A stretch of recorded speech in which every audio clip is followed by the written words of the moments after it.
Today we talk about Dungeon Venture. This is a fantasy game, a dungeon crawler, in which the players play the role of generic stereotypical fantasy heroes adventuring into a generic stereotypical dungeon to fight generic stereotypical monsters trying to accomplish generic stereotypical goals. This is what the game is about. Dungeon crawls I like very much.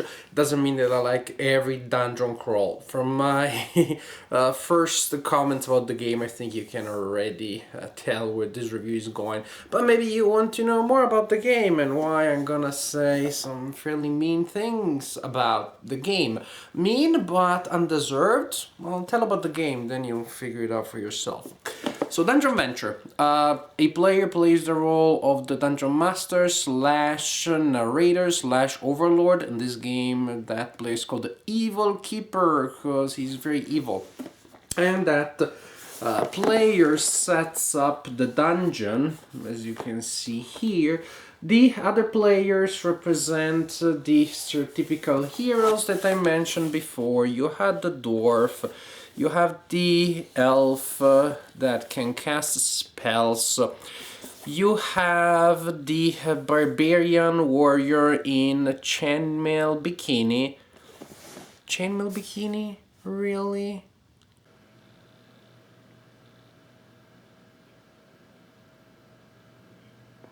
And you have the rogue guy from Assassin's Creed, pretty much.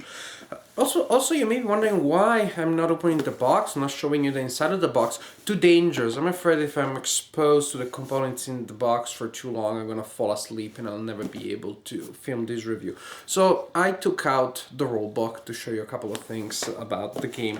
In any case, once the game is set up, there is a super cool screen for the Dungeon Master, and there you see the dungeon. But you can see a problem.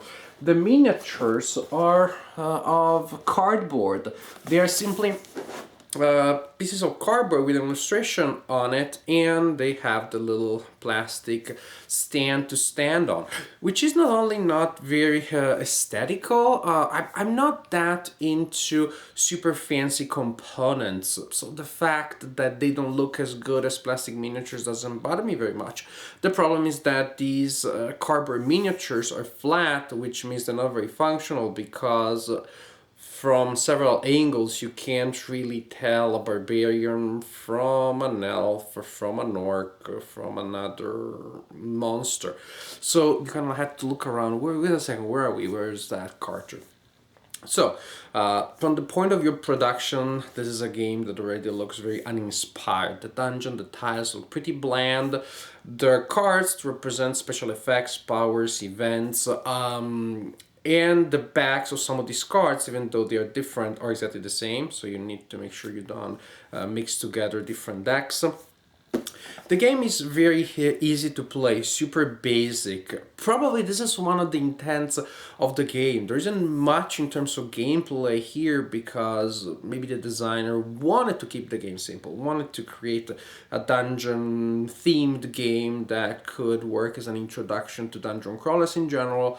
If that is the case, I think the game is a failure because yes, it is a very simple dungeon themed game, but I don't think this is a game that would make many people want to delve into the genre more because it's a game that falls pretty flat. Back to us, back to gameplay. So the characters select their hero, and each hero has a card indicating the powers and abilities. Different abilities such as combat and defense and then mana are indicated by sets of dice. There are 3 types of dice in the game: green, blue and red.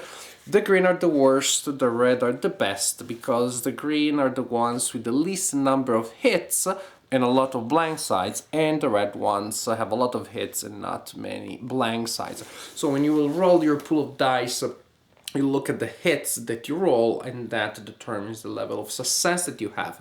Which means that heroes with a certain pool of dice are better at doing certain things. You certainly, or most likely, have seen similar ideas in Descent, which is probably where this idea here comes from. Most recently in Star Wars Imperial Assault. So it's not a new mechanic, but in those games that is also paired with some extra effects. So you do not only have sights that give you hit or blank, but you also have other symbols that can be activated as specific effects, and the player can choose which effects those will be. So you roll the dice and there is a component of luck, but then there is a decision that you can make based on the results that you obtained. Not here. Here you roll and it went well, good for you. It did not go well, not so good for you.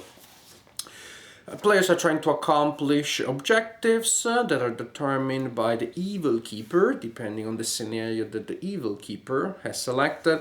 Evil Keeper sets up the dungeon. The players enter from the entrance of the dungeon, from the staircase here. A rule says that if the heroes exit the staircase, the game ends immediately and they lose the game. I think this is in case the players are so bored that they want to give up. That's why the rule may have been put into place. Turn sequence is pretty simple. Turn sequence, actually, when it comes to the activation and the initiative of the heroes, is the thing that I like the most in the game. Each hero and each class of monsters have a card that is the initiative card. You shuffle together all the cards of the heroes and possibly the cards of the enemies that are on the board at that time. Shuffle, shuffle, shuffle, shuffle, shuffle. Then you draw a card, and the hero or class of monsters represented by that card is the one that will activate now. So the order in which the heroes and the monsters activate and how they alternate changes from game to game. Not something that is unique to this game, but it's something that I like. I like that degree of uncertainty. But then it's what you do when your heroes are activating in that interesting way that becomes a little less interesting. Nothing wrong, because again, this is pretty standard stuff that you find in so many dungeon crawlers and adventure games.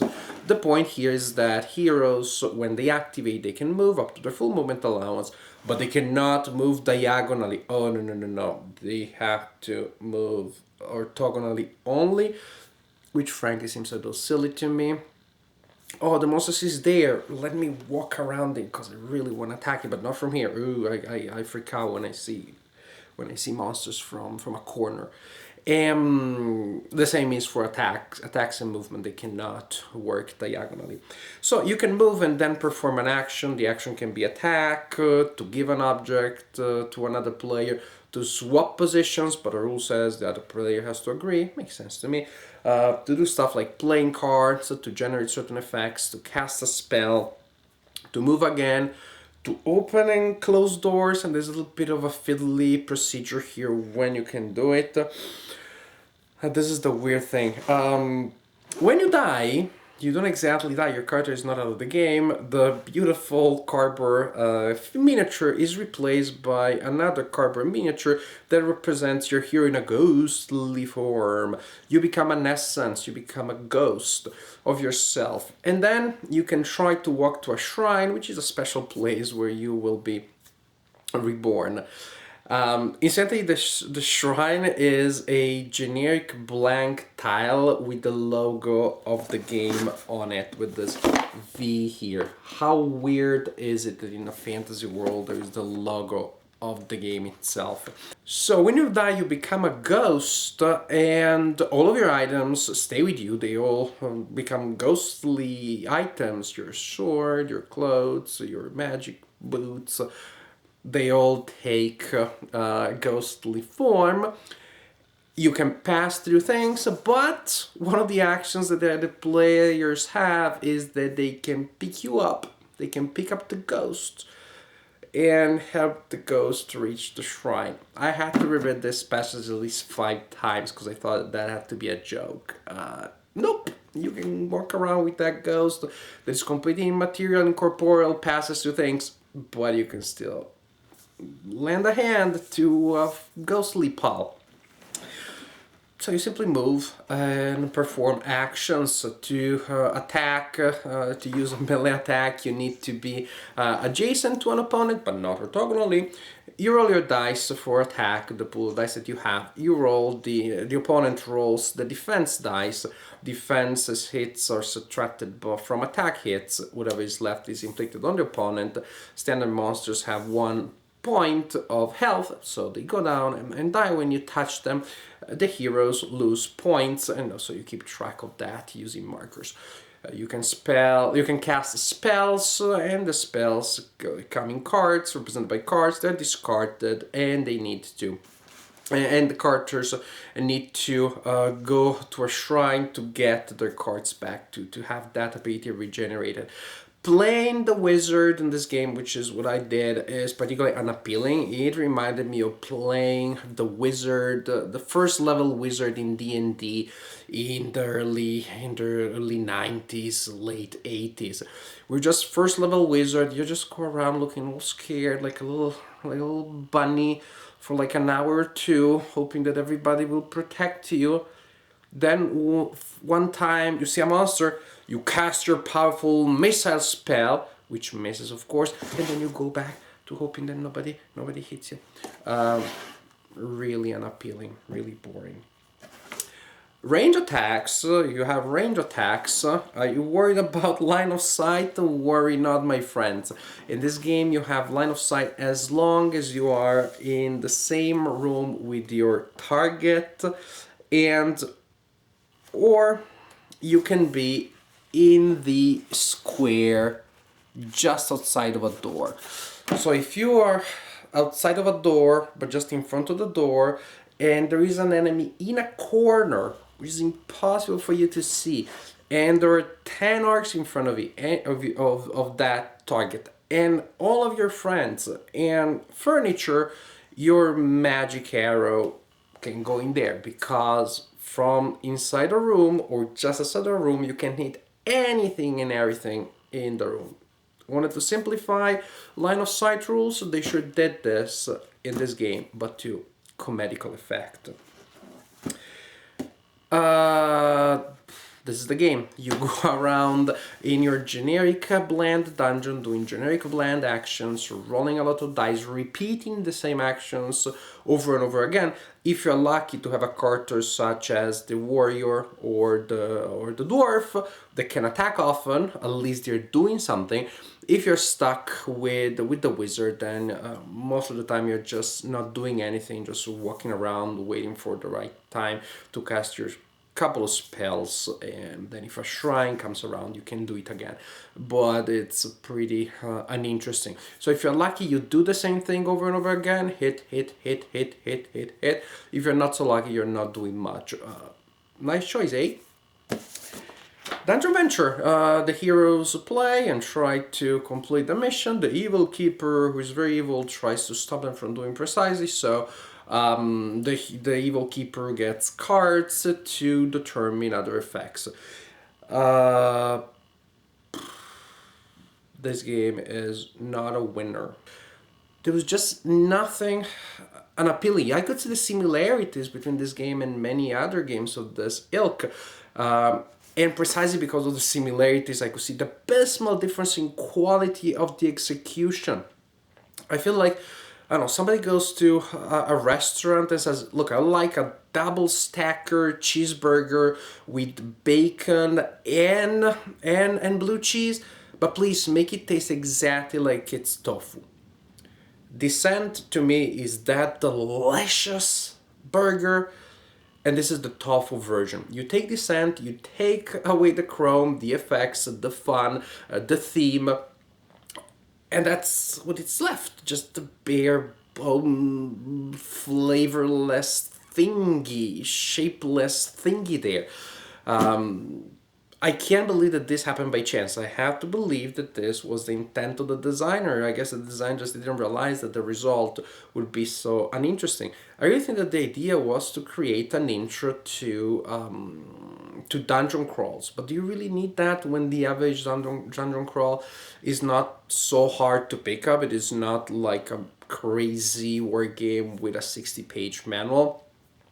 Maybe the intent was to appeal to video gamers that do not play board games regularly. Looking at the art and some of the ideas here, yes, it does sound that was meant to be the first board game for video gamers. But I don't know that they would want to play more games of this type if they try this.